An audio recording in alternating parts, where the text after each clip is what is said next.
خب بسم الله الرحمن الرحیم.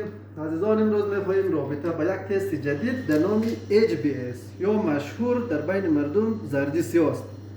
همراه شما صحبت کنیم که نحو اجرای از این تست چی است.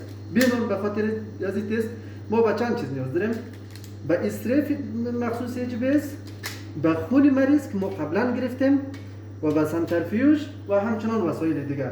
بیانون رو بیاییم شروع کنیم و کار کنیم چطور است. به خاطر اجرای از تست ما نیاز به سرم داریم. سرم رو چطور جدا میکنیم؟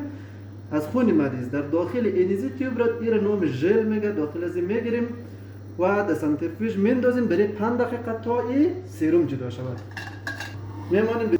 خب این 5 دقیقه ما پر شد، میبینیم که آیا این خون ما سرم جدا شده یا نشده. بله، سرم جدا شده. بنان به خاطر از چی میکنیم؟ اینال استریپ را از داخل از کیتش خلاص میکنیم. استریپ HBS.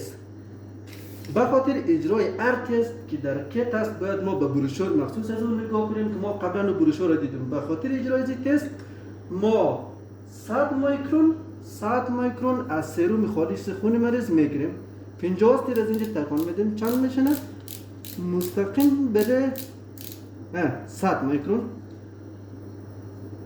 100 میکرون از را آماده میکنیم و از سرم مریض کی است؟ از سرم مریض میگیریم به مقدار چند میکرون؟ 100 میکرون.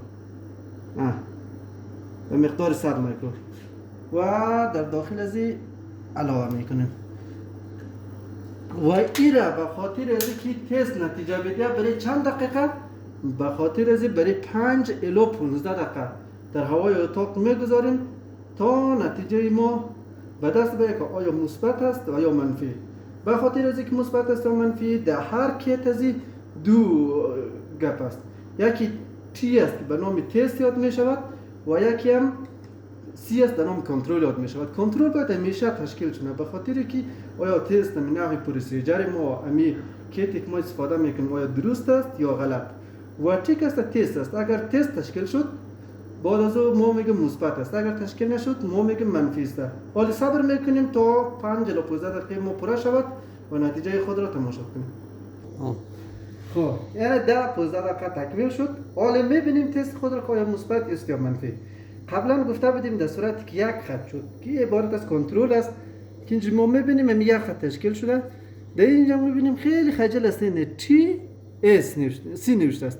در صورتی که سی تشکیل شده است دلالت به این میکنه که تست ما کنترلش دقیق است، کار و مکانیکیتش دقیق است. بنابراین در صورتی که چی تشکیل نشود تست ما منفی است و این تستی که ما کار کردیم منفی است. تا ویدیوهای بعد انتظار شما را خواهانیم.